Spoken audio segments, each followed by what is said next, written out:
तो हाँ, जिनके गुणों के गान में बेबर्धमान महान जिन विचरे हमारे।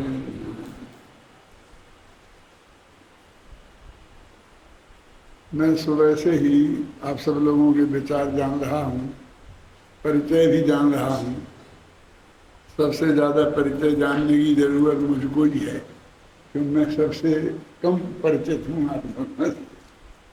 वैसे तो जानता हूँ मोटा मोटा सबको, लेकिन व्यक्तिगत रूप से नहीं जानता था। अभी मैंने सुबह से सबको बराबर जानने की कोशिश की है और उससे मैं बहुत मुझे प्रसन्नता हुई है कि हमारा ये विद्यालय बहुत ही अच्छे लोगों का समुदाय है। आप सब विश्व के सर्वश्रेष्ठ मानव हैं, सर्वश्रेष्ठ लोग हैं जो सहज ही यहाँ एक साथ इकट्ठे हो गए हैं। कहाँ कहाँ से, कितने कितने दूर से, कोई कर्नाटक से, कोई तमिलनाडु से, कहाँ कहाँ से लोग आए हैं। किनको कहाँ से प्रेरणा मिली, कैसे मिली, कैसे आ गए। अब तो आ गए और उसके बाद की बात है। कुछ बातें मुझे कहना बहुत आवश्यक महसूस होती हैं। जैसे भाई हमारे क्या नाम, अरुण अरुण ने कहा था कि भाई शास्त्री होम बन गए, आगे बनेंगे, कुछ कुछ आईएएस बन जाएंगे। तो आईएएस और शास्त्री में कौन उत्कृष्ट?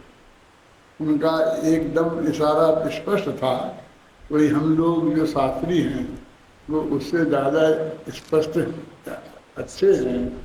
लेकिन उनने एक वाक्य साथ में जोड़ा था, उनको छोड़ दो। किनको याद है? कौन बताएगा? बोलो, खड़े हो। हाँ, जो शास्त्री हैं और साथ में आईएएस हैं, हो सकता है वे शास्त्रियों से अच्छे। मतलब उन्होंने ये वो छोड़ा, मैं उससे सहमत नहीं। क्यों नहीं हूँ? देखो समझना, वो समझाना मुझे बहुत जरूरी है। इसलिए कि वे आईए शास्त्री और फिर आईएएस दोनों हो जाएंगे। आईएएस होकर शास्त्री तो बहुत कम होंगे, शास्त्री होकर आईएएस होने वाली की संभावना ज़्यादा है। इसलिए ये बात मुझे कहना बहुत ज़रूरी है कि फिर वो सारी जिंदगी आईएएस रहेंगे, शास्त्री नहीं रहेंगे। फिर वे कहीं प्रवचन करने नहीं जाएंगे, वे कहीं पाठशाला नहीं लेंगे, वे कहीं ये धार्मिक आयोजनों में जैन तत्व ज्ञान का प्रचार प्रसार करें, ऐसा नहीं होगा। वे जैन साहित्य लिखें, उसकी सेवा करें, जिनवाणी के में इस काम में नहीं रहेंगे। और आत्मा के कल्याण में भी कितने रहेंगे, क्योंकि एडमिनिस्ट्रेशन की पोस्ट में जो पुलिस की सेवाएं हैं, एडमिनिस्ट्रेशन की सेवाएं हैं, विदेश सेवाएं हैं, वहाँ का जो वातावरण है वो बहुत अच्छा नहीं है। मैं थोड़ा आपको बताना चाहता हूँ। अपने एक डॉक्टर महेश जैन हैं भोपाल में, वो शिक्षा विभाग में बहुत ऊंची पोस्ट पर पहुँच गए और जब वो मंत्री के बिल्कुल अंडर में थे, जो है ना प्राथमिक शिक्षा, उस शिक्षा में, तो उनने आकर के हमसे कहा, भाई से कहा खासकर, कि मैं अभी इस्तीफा देना चाहता हूँ, मैं नहीं देना चाहता। तो उन्होंने कहा क्यों? कि वो लेडीज थी, वो बहुत परेशान करती है और बहुत गलत काम करने के लिए कहती है। अब मैं वो गलत काम नहीं कर सकता। गलत काम मतलब एडमिनिस्ट्रेशन संबंधी हुई, और गलत नहीं देना है ना, है ना। इसलिए मैं इस्तीफा देना चाहता हूँ। भाई ने समझाया कि भाई तू इस्तीफा मत दे, छुट्टी ले ले 6 महीने की। ये मिनिस्टर तो बदलते रहते हैं, क्या पता कल ही इनका डिपार्टमेंट बदल जाए। तो तुम लोग तो स्थायी हो, एक दफ़े उस पोस्ट तक पहुँच गए हो, तो इतना आसान नहीं है वहाँ पहुँचना। तुम इस्तीफा मत दो। मेरे कहने का मतलब मैं सिर्फ आप ये बात इसलिए बता रहा हूँ कि वो कितने आराम में हैं, कितने बढ़िया हैं और कैसे लोगों के द्वारा अनुशासित होते हैं, हैं? और वे लोग जो राजनीतिक लोग हैं वो कैसे कैसे गलत काम करने के लिए कहते हैं। आप वहाँ काम नहीं कर सकते। यदि आप सच्चे शास्त्री बन जाएंगे और जैन धर्म की सच्ची ज्ञान आपको हो जाएगा तो आप ऐसे काम नहीं कर सकते। पुलिस में काम कर सकेंगे आप? पुलिस वालों को एनकाउंटर करना पड़ता है, और उन्हें नहीं कि जो असली अपराधी हैं उन्हें मारना है, जिसको उनके आका कहते हैं अब इनको खत्म ही कर दो, उनका एनकाउंटर करना पड़ता है। एनकाउंटर समझते हैं? सामने गोली से उसकी उड़ा देना। मनुष्यों की सीधे हत्या करनी पड़ती है। यदि सचमुच आप जाएंगे तो कैसे कैसे काम आपको कहाँ करना पड़ेंगे आप नहीं कर सकते। यदि वो शास्त्री है और असली शास्त्री है, उसने जैन धर्म के मर्म को असली समझा है, तो वो वहाँ जाके काम कर ही नहीं सकता। इसलिए कि वो दोनों हो जाएगा तो अच्छा रहेगा। तुमको याद है यहाँ पर एक IAS आदमी आए थे और उन्हें इसी डेस्क पे खड़े होकर सबको ये समझाने की कोशिश की थी कि आप लोग IAS में कैसे जा सकते हैं। मैं घर से सुन रहा था, मैं उन्हें नहीं सुन रहा था, मैं तो आप लोगों को सुनता हूँ। तो बीच में उनका भाषण हो गया तो उन्हें भी सुना, तो मैं आया, मैंने कहा भाई साहब बंद कर दी, मुझे नहीं चाहिए ये बात, मुझे नहीं चाहिए कि मेरे विद्यार्थियों को ये बताया जाए। क्यों? हमने मुश्किल से आए हैं, इनके माँ बाप ने जैन धर्म पढ़ने के लिए भेजा है। जैन धर्म की सेवा के लिए अच्छे लोगों की बहुत ज़रूरत है और आत्मा के कल्याण का संबंध भी उससे है। लौकिक में कितनी ही तरक्की हो जाए, तरक्की माने पैसा जाना, पैसा तो कैसे भी होता है, किनके भी होता है, तो बिना पढ़े लिखे लोग भी उनसे 10 गुना कमा लेते हैं। मेरे कहने का मतलब ये है। लेकिन इनको आप वो रास्ता मत सुझाइए। हमारे भी परमात्मा बबलू उनसे कहते हैं कि इनको ये बताया जाए कि आप कहाँ कहाँ आएंगे, शास्त्री हो जाएंगे तो आपको कौन कौन से रास्ते खुले हैं। तो आप IAS ऑफिसर भी बन सकते हैं, आप ये भी बन सकते हैं, आप ये भी बन सकते हैं। मैं कहते हमें नहीं बताना वो बन सकते हैं। हमको जो IAS बनने के लोग में आना चाहते हैं उन्हें हमें भर्ती नहीं करना है, ना लोग हमें वो देना है। हमें तो सारे जीवन इसी क्षेत्र में जो रहना चाहते हैं वो ऐसे लोग चाहिए। पर आप लोगों में वो भावना हमने बहुत अच्छी से अच्छी रूप में देखी। मैं दूसरों की बात नहीं कहता हूँ, मैं बहुत सोचता हूँ और मेरे को बीच में ऐसे बहुत अवसर भी आए कि मेरे लैंड बदल जाए। और मैं अपने प्रवचनों में सुनाता भी रहा हूँ कि मैं बड़ा भाग्यशाली समझता हूँ कि मैं वकील बनते बनते बच गया, है ना। कभी कभी आप लोगों को भी सुनाऊंगा, क्योंकि लोग मेरे से कहते हैं आपके तर्क बहुत अच्छे हैं, आप बहुत श्रेष्ठ वकील बन सकते हैं, आप टॉप के वकील बनेंगे। धीरे धीरे मेरे मन में लोग समाया और मैं LLB करने के पढ़ने के लिए घर से निकल गए। 10-5 साल नौकरी करने के बाद, 4 बच्चों का बाप बनने के बाद, क्या लेकिन मैंने जो देखा वहां मैं लौट के आ गया, मुझे नहीं बनना।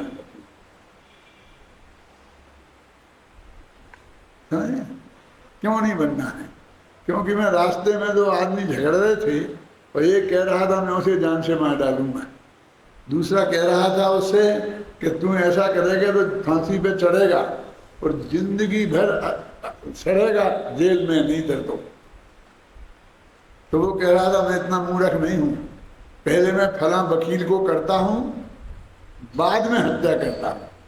जो फौजदारी में बहुत होशियार वकील है और जो किसी को भी फांसी पे नहीं चढ़ने देता, उसको मैं पहले बुक करता हूँ क्यों सामने वाला बुक ना कर ले। तो मैंने कहा ये अच्छा वकील किसी को फांसी पे नहीं चढ़ने देना, ये तो हत्यारों को अभय दान हुआ। ये पंडित हुकुमचंद ने ये तत्वज्ञानी समय सार को छोड़कर अब उन हत्यारों को अभयदान देगा, उन्हें बचाएगा, ये काम मेरे से नहीं हो सकता। आप विचार तो करो कि जहाँ की बात कहते कि जहाँ चले जाओगे वहाँ पर क्या आपको उपलब्ध होगा, है ना। इसलिए वो हमको रास्ता सही नहीं है। मैंने अपने मन को टटोल के देखा है, ऐसा होने वाला नहीं है कभी कि यदि मुझे कोई राज्यपाल बना दे, यदि मुझे कोई राष्ट्रपति बना दे तो मैं मुझे क्या करना चाहिए।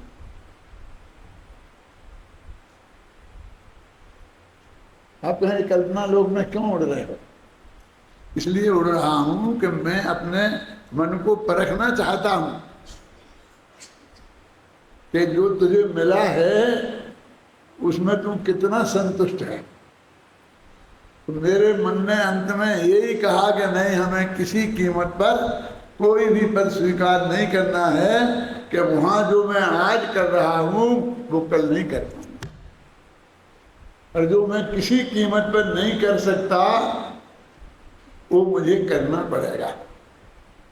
मैं आज कहता हूं कि मैं परिग्रही मूर्ति को नमस्कार नहीं करता, नहीं करूंगा, ये मेरी कब्रहार नहीं करते। आप बता रहे थे ना, कल मुझे अजमेर की वो कह दरगाह में जाना पड़ेगा राष्ट्रपति बनते ही। क्या सब धर्म वाले बुलाते हैं, सब धर्म के यहाँ जाओ, सब जगह माता टेको, कर सकते हैं। आप कर सकेंगे? अभी तो हम इस बात का दुख करते कि हमारे बहुत विद्यार्थी, हमारे बहुत वो बड़े फलाने मंदिर में गीत मच्छात वालों में जाके पूछते हैं। आज तो हम गृहित मच्छात के पोषण पर को तैयार नहीं है और सर्वस्व निछावर करने को तैयार हैं, ऐसी पोजीशन में है ना आज। और उन पदों पर जाकर के क्या करना पड़ेगा बोलिए? चाहे वो एडमिनिस्ट्रेशन के पद हों, चाहे नौकरी के हों, चाहे राजनीति के हों, कहीं भी आपकी भावना के अनुकूल काम आपको नहीं मिलेगा। 2 रोटियां तो यहाँ भी मिलेंगी। और कर्म सिद्धांत आप पढ़ेंगे, कर्मणानि योग वालों से अलग पढ़ते रहना, मेरा अलग है कुछ तरह। जब आप इससे के बाद 10 कारें हो जाएंगी और 10 बंगले हो जाएंगे, एक एक बंगले में 6-6 बेडरूम होंगे आपके पास, तब आप 10 कारों में एक साथ बैठेंगे, 9 कारें खड़ी रहेंगी, है ना। और उनका टैक्स आपको देना पड़ेगा, उनका बीमा आपको देना पड़ेगा, काम में नहीं आएंगी। जब आपने उन्हें खरीदी थी तो पैसा नहीं, साथ में पुण्य खर्च हुआ था ना, बिना पुण्य के उदय तो किसी को नहीं मिलती है ना। लेकिन वो आपके पास जो आपने खरीदने में पुण्य खर्च किया था उतने से नहीं रहेंगी, उनको आपके पास रहने के लिए एक्स्ट्रा पुण्य खर्च करना पड़ेगा प्रति समय। जब तक पुण्य रहेगा तब तक रहेंगी, नहीं तो चली जाएंगी। समझिए कितना महंगा सौदा। और वे हैं क्या? पाप सामग्री है ना, भोग सामग्री है ना, है पाप। तो उनके रहने का पाप तो लगेगा आपको और भोग में आएंगी नहीं। वो जो आपके 10 बंगले हैं, 10 बंगलों में एक साथ रहोगे, एक में रहोगे ना, एक में जो 6 बेडरूम हैं तो कितना में काम में आएंगे? एक बेडरूम काम में आएगा। 5 बेडरूमों को सजा के रखना पड़ेगा, उसका सारा खर्चा करना पड़ेगा, रोजीना सफाई करनी पड़ेगी, मेंटेन करना पड़ेगा, समझे ना। काम में एक बेडरूम आएगा, कभी कभी 2 आ सकते हैं। कब? जब आपकी पत्नी से झगड़ा हो जाएगा, तब 2-4 दिन को तो दूसरा बेडरूम काम में आ सकता। वो भी पाप का उदय होगा ना, तब आएगा काम में। मेरे कहने का मतलब ये है कि जितना चाहिए उतना तो आपको इस अवस्था में भी मिलेगा, क्योंकि आपके साथ इतना पुण्य होगा कि कोई भूखों मरने वाला नहीं है। जो आवश्यकताएं आपकी पूरी गारंटी से होंगी, ये मैं जानता हूँ, ख्याल नहीं ना। लेकिन इससे ज़्यादा आप अरबपति बन जाएंगे इसकी गारंटी मैं नहीं देता, और उसके बनने का कोई लाभ नहीं है, हानि हानि ही है। भगवान में परिग्रह से नार के सायु से अपन ने ये पढ़ा है ना, चक्रवर्ती चक्रवर्तित्व में मरे तो गारंटी से नरक में जाता है, वो भी साथ में। क्यों जाता है साथ में? क्योंकि 8वां नरक नहीं है। बड़े लोग बड़ा पाप करते हैं, छोटा थोड़ी करते हैं। इतना बड़ा परिग्रह रखेगा तो ऐसा क्या होगा? मेरे कहने का आशय ये है कि आप सर्वश्रेष्ठ जगह आ गए हैं, ऐसा कह के हमारी जगह बहुत सर्वश्रेष्ठ है ऐसा मैं नहीं कहना चाहता हूँ। और यहाँ पर आपको जो जैन दर्शन की प्राप्ति हो गई है वो बहुत अद्भुत उपलब्धि है। हम श्रवण बेलगोला में 500 विद्वान गए थे, और वहाँ एक विद्वान, नाम नहीं बताना चाहता, हमारे विद्यार्थियों के भी गुरु हैं। जो हमारे विद्यार्थी आज गुरुओं के गुरु हैं, उनके गुरु हैं। यूनिवर्सिटी के टॉप उपकुलपति बनने की संभावना तलाश रहे हैं, और हेड ऑफ द डिपार्टमेंट तो रहे ही हैं। उनने वहाँ क्या बोला, अध्यक्ष ही पद से, ये सम्यक दर्शन इतना कठिन है, आत्मा की अनुभूति करना पड़ती है। हम तो समझते थे कि हम तो जैन धर्म में आ गए, तो हम तो सम्यक दृष्टि हैं। ये तो हमने आज यहाँ सुनने को मिला है कि बड़ी सभा में 500 विद्वानों की उपस्थिति में श्रवण बेलगोला में अध्यक्ष पद से बोल रहे थे, भाई साहब आप क्या चीज हो?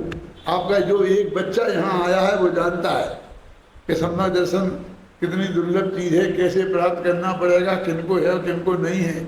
वो उतनी भरी सभा में बता रहे थे। वो जैन धर्म पढ़ा रहे सारी जिंदगी से, गवर्नमेंट उन्हें लाखों रुपया महीना जैन धर्म पढ़ाने का दे रही है।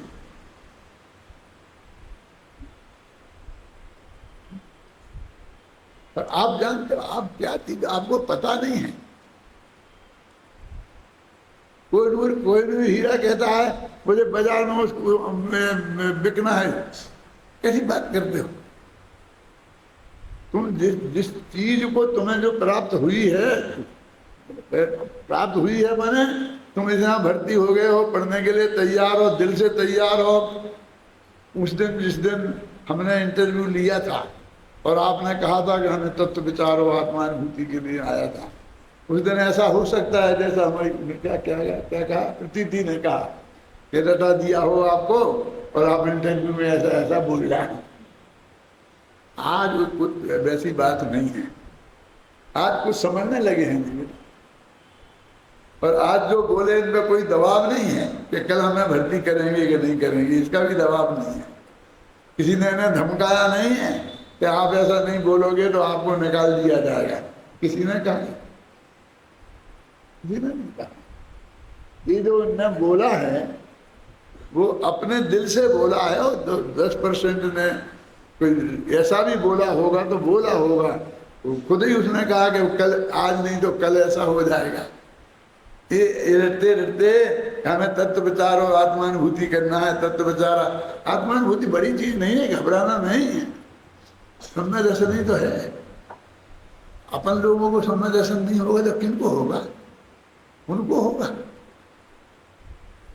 ये 7 अरब दुनिया में लोग हैं जो कैसी कैसी जगह पर हैं, इसे घबराना नहीं।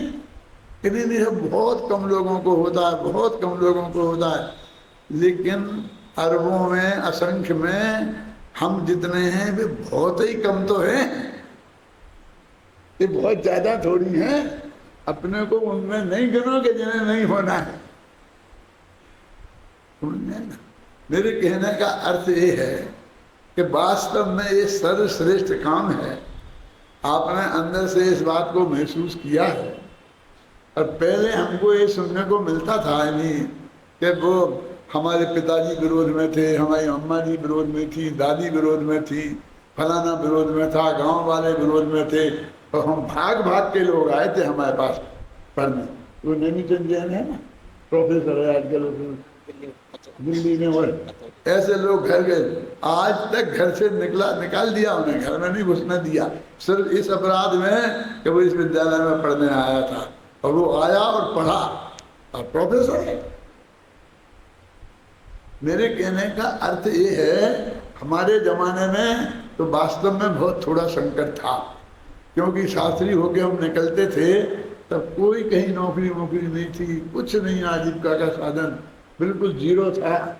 बनियों के यहाँ भी कहीं नौकरी नहीं थी, और बनिया भी 100-125 रुपये बताते थे।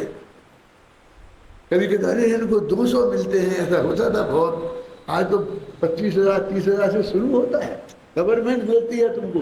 लगी लगा एक विद्यार्थी अपना खाली नहीं है, और क्षेत्र में खाली होंगे।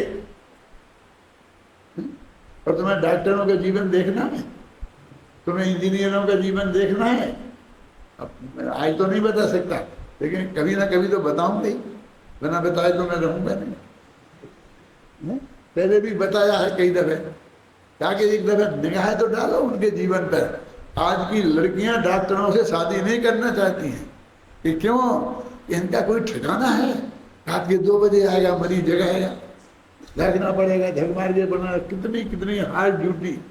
एक डॉक्टर पीछे हमारे भी आगे रहते थे, अभी हैं कि नहीं, चले गए।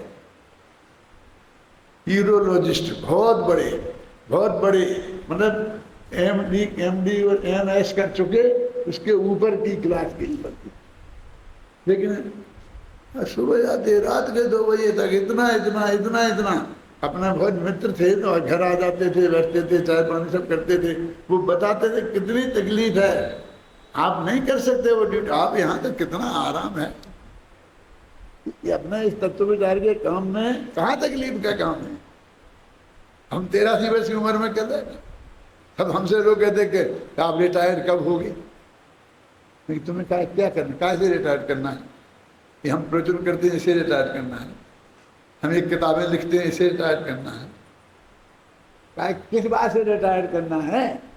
जैसे रिटायर तुम होगे बेटा, वैसे तुम 30 वर्ष की उम्र में हो गए। और रिटायर होकर के जो काम चुना जाता है वो काम हमने चुना है। अब तो मरने तक नहीं होने वाले हैं। अब तुम्हें आशा लगा के मत बैठो कि हमारी बात तुम्हारा नंबर आएगा। तुम्हें जो नंबर लगाना है हमारे जाने के पहले ही लगा दो। क्या हमने ऐसी कोई पोस्ट घेर भी नहीं रखी है कि जिसके लिए तुम हमारे मरने का इंतजार करो, हैं? क्यों हमारे रिटायर्ड होने का इंतजार करो? ये तत्व ज्ञान है। आप सारे जगह से रिटायर्ड हो गए, इस तत्व ज्ञान में आ गए। रोटियां तो सब खाते हैं, मुनिराज हो जाओगे तो रोटी नहीं खाओगे, इसी समाज में से ही खाओगे ना। मेरे कहने का मतलब ये है, आटे में कहीं घाटा पड़ने वाला नहीं है। आपने सर्वश्रेष्ठ मार्ग चुना है, इस मार्ग से भटक मत जाना। और इस तरह का चिंतन हमारे जीवन में नहीं आना चाहिए। आप समझे, मैं उन लड़कों की बात करता हूँ जिन लड़कों के महाभाग्य से कुछ लड़के IAS वाले लोग में कहीं दूसरी जगह चले गए। निश्चित रूप से यदि वे नहीं जाते और यहाँ आते, जितने भी आ जाते 5-6, तो 5-6 का नंबर तुम में से किसी को नहीं मिलता। अंत में जो हैं वो 5-6 रह जाते। समझो तुम्हारे महापुण्य की वजह से नहीं चले। अब वे जाकर के यदि कुछ बन गए IAS बन गए, कुछ भी बन गए, तो उनका जीवन क्या होगा और तुम्हारा जीवन क्या होगा, इसे मिलान करके देख लेना। एक आया था ना विद्यार्थी, कह रहा था कि मैं बच गया, मेरे माँ बाप ने मुझे यहाँ भेज दिया और वहाँ नहीं जाने दिया। तो एक नमूना तो अपने यहाँ है ना, और इतने वहाँ हैं, देख लेना वे कहाँ कहाँ हैं। आज देखना है ना, आज देख लो ना। मंगलायतन 15-20 वर्ष खुले हो गया, उन्हें तब भी ऐसी बातें करी थी। हमने उन्हें समझाया था कि बाबूजी आपको समझना है तो हमसे समझो, हैं? अब समाज को भी झूठा सच्चा चक्कर डालते हो कि जैसे टोडर में समाज में विद्वान तैयार होते हैं, ऐसे ही तुम्हारे यहाँ हो रहे हैं, और समाज का सहयोग लेते हो ऐसा कह के कि हमारी जबान मत खुलवाओ। हम बताएंगे समाज को फिर कि हमारे यहाँ के विद्यार्थियों में और उन विद्यार्थियों में कितना फर्क है। अब 20 वर्ष हो गए, बताओ एक आध कोई पंडित पर्यूषण में जाता है, कोई कहीं पाठशाला चलाता है, कहीं कोई धर्म की प्रभावना कर रहा है, किसी ने कोई बढ़िया किताब लिखी है बताओ, 20 साल की उपलब्धि का कोई विद्वान बताओ। सबको उसी लेन में ही लगा दोगे तो विद्वान कहां से निकलेंगे। जहां भी ये गए हैं तो कह ही रहे कि हम ये बनाएंगे तुम्हें IAS, और वे IAS बनने गए तो वहां से शास्त्री कैसे निकलेंगे। तो नहीं हम शास्त्री भी करा देंगे, तुम करा दोगे। मैं मालूम तुमको सर्वश्रेष्ठ विद्वान बनाने के लिए तुमको कंप्यूटर भी सीखने की परमिशन नहीं देता कि 5 दिन के लिए जाकर के मैं ट्यूशन से 2 घंटे कंप्यूटर सीख लूं कि नहीं चलेगा। क्यों? 5 दिन मेरे जैन धर्म के अध्ययन में क्यों कटे? नहीं रोजीना 2 घंटे जाऊंगे, तो रोजीना 2 घंटे क्यों कटे? 5 साल तुम पूरे जैन दर्शन की गहरे अध्ययन में लगाओ, तब तुम टॉप के विद्वान बनोगे। उसी बीच में हमने ये भी सीख लिया, कंप्यूटर भी सीख लिया, ये भी कर लिया, इंजीनियर की भी तैयारी कर ली, इसकी भी तैयारी कर ली, तो नहीं बनोगे। और जितना बन भी जाओगे तो 4-6 वर्ष में भूल जाओगे, क्यों? क्षेत्र से अलग हो जाओगे ना। वहाँ जैन तुम्हें दर्शन करने को मंदिर मिलेगा, कहाँ कहाँ बनाओगे? फिर 6-6 महीने में तबादला होंगे। पुलिस के ऑफिसर कहाँ जाएंगे? IAS कलेक्टर साहब कहाँ जाएंगे? बोलो, घूमेंगे ना। कहाँ कहाँ मिलेंगे तुम्हें मोक्षों के मंदिर?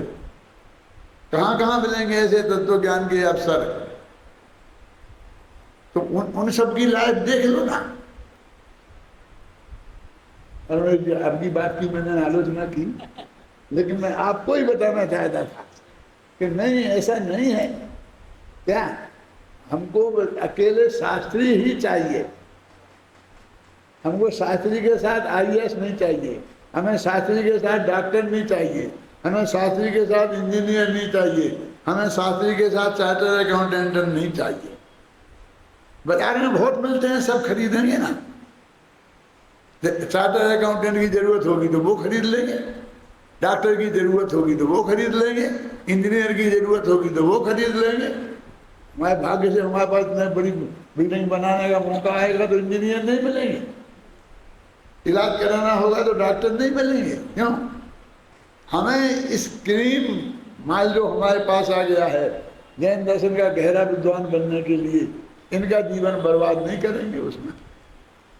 अभी मेरे पास समय नहीं है, कभी मैं बहुत विस्तार से आपको उन सब की दुर्दशा का चित्र बताऊंगा, तब आपकी दिमाग में आएगा आपने बहुत बढ़िया निर्णय लिया है, आप सच्चे रास्ते पर हैं और इस रास्ते पर आप 5 साल तक जमे रहिए। 5-7 साल ही आपको इस बात का अनुभव होगा और सारी जिंदगी एक एक दिन आपको कभी रिटायर नहीं होना पड़ेगा। आप मेरी तरह 83 वर्ष 85 वर्ष तक अपने जो काम करेंगे उसमें लगे ही रहेंगे, समझे? क्योंकि जिससे रिटायर हुआ जाता है वो काम हमें करना ही नहीं।